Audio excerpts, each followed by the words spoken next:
We're going to read a passage that is a little weird passage. A lot of people tend to skip over it, especially whenever it comes to teaching it. But I'm a big believer of 2 Timothy 3:16, where it says that all Scripture is given by inspiration of God and profitable for doctrine, for reproof, for correction, instruction, and righteousness. So even weird passages like the one we're getting ready to read has a purpose. And I really feel like this passage has a purpose about being careful of the people we look up to and the people we copy and the people that we choose to hang around. Genesis chapter 19, you guys want to go ahead and turn to there?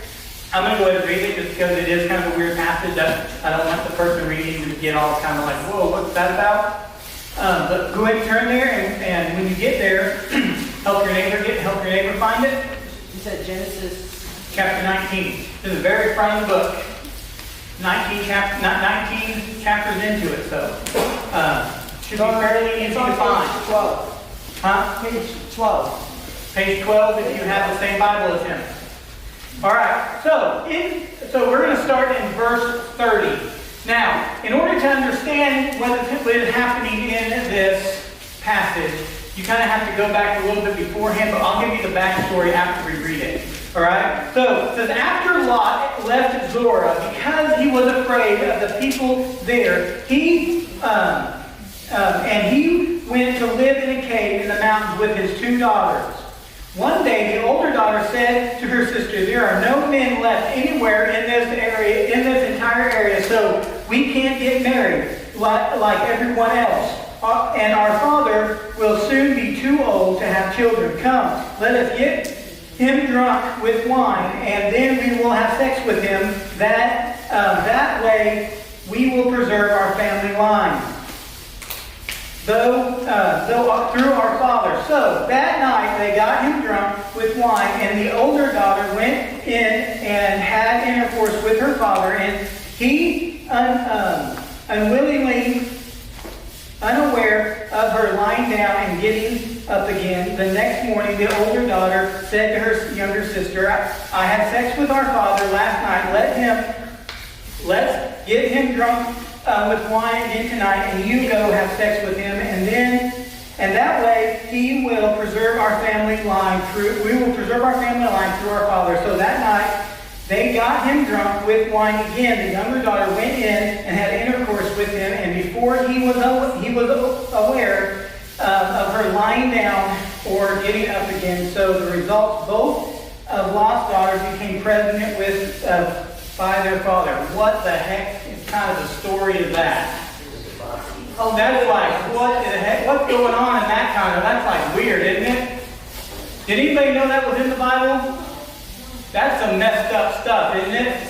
That's just enough to make you like, yeah, I think I'm done for a little while, right? That's some weird stuff going on there. But like I said in 2 Timothy, there says everything in here is profitable for teaching. So there's something that we need to learn from the actions of the girls in this story. Now, to understand all of this, Lot was living in a town called Sodom, and God destroyed Sodom and Gomorrah for all of their sin and all of the actions and things that were going on in there. But before He destroyed it, He sent in 2 angels, and Lot and the 2 angels told Lot and his daughters to leave town because he was getting ready to destroy him, because he saw that Lot was a godly man. Now, there's a lot more to that story. If you want to go back and look at it, you can. But that's basically what happened. So they traveled around a bit. The wife died because she disobeyed, and she turned into a pillar of salt. It's kind of an interesting story.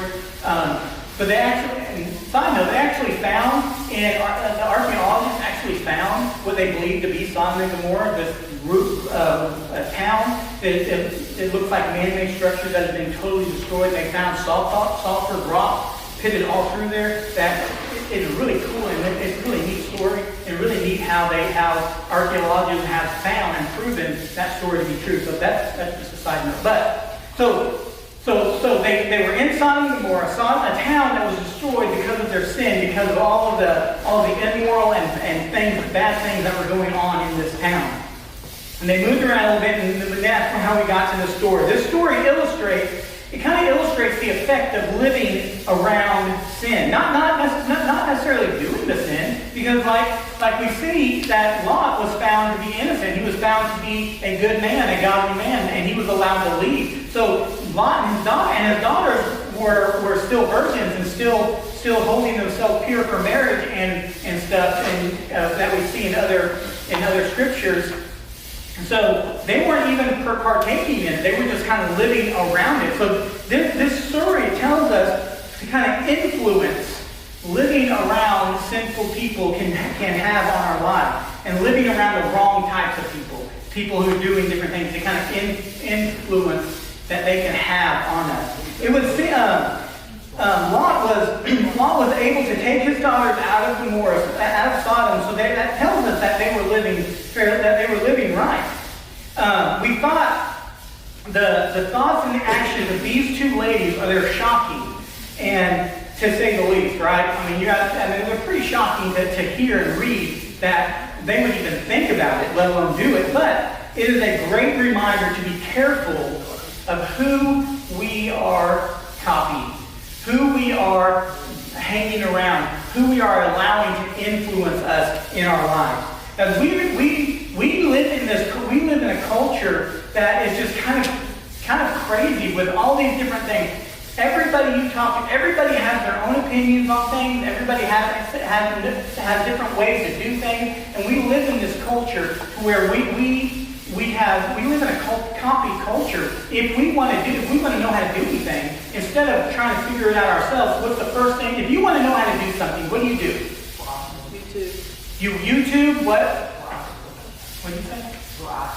You ask somebody, you YouTube it, you Google it, you pull it up, you're like, hey, one of the first things you do, you pop up Google, like, hey Google, or hey Alexa, or YouTube, and instead of, what?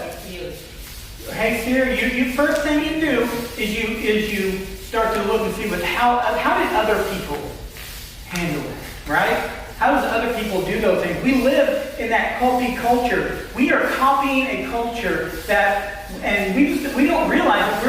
We're copying some crazy things out there. Lot's daughters, they copied some crazy things because they knew, their culture was they had to do this and they had to do that and they had to get married and they had to have kids and all these different things. And if it wasn't possible one way, then you had to go another way. And they turned their back on what they knew was right, and they did what culture told them to do. My son watches some of the weirdest videos. He was telling me about this video where this guy was allowing himself to get shot in the private parts with an airsoft gun. What in the world? Why would anybody want to do that, okay? Why would anybody want to do that? You want to know why he did it? Because he wanted the views. He wanted people to watch him. He wanted people to watch his videos and like his videos. He wanted to get more people to watch his videos.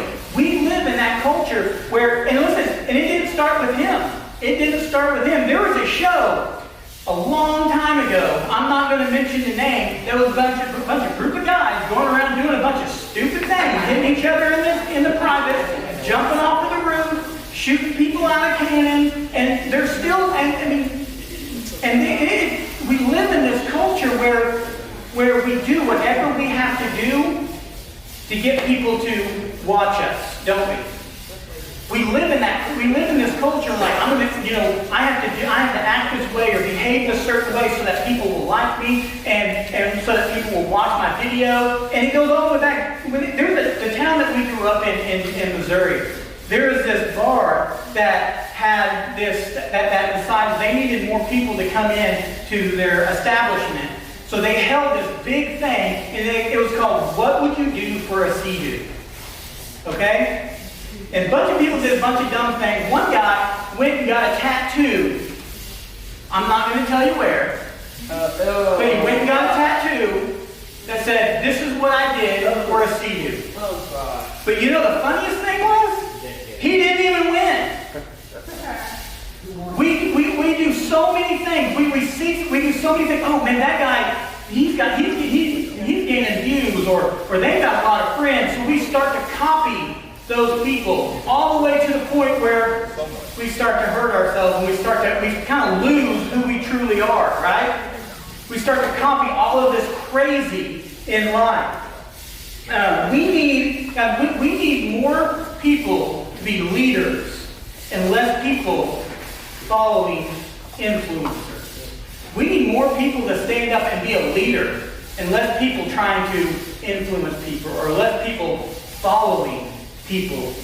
Guys, the stuff that we look on our Snapchat and all of those, on TikTok, all of those things, they're photoshopped, they're cropped. You see the really fun stuff. You see the really beautiful pictures. But you don't see the 5 minutes before or the 5 minutes after.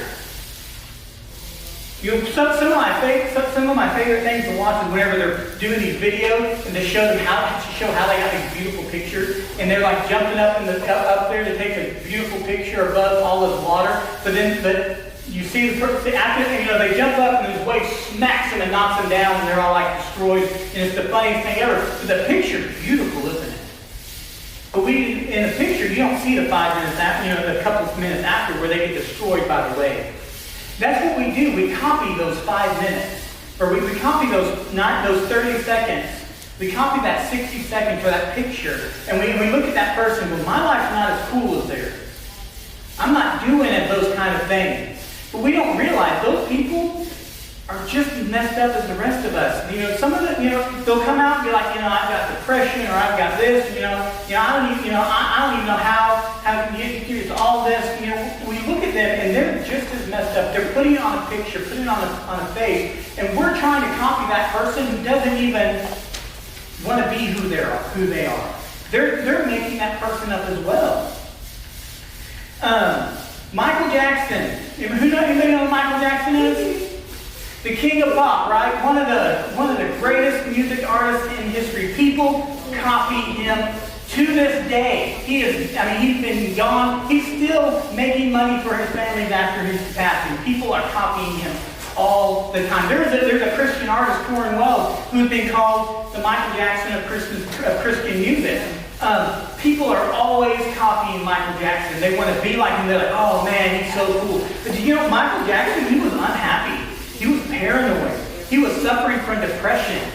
He had so many problems. Yet people are trying to copy this person with all of these problems. Robin Williams was called at one point was considered one of the funniest men in television and movies. He could make anybody laugh at the drop of a hat. But he suffered from depression all the way up to the point where he ended his own life.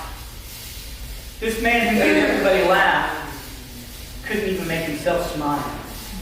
But we're trying to copy him. We look at him and like, oh man, I can never have a life as great as him.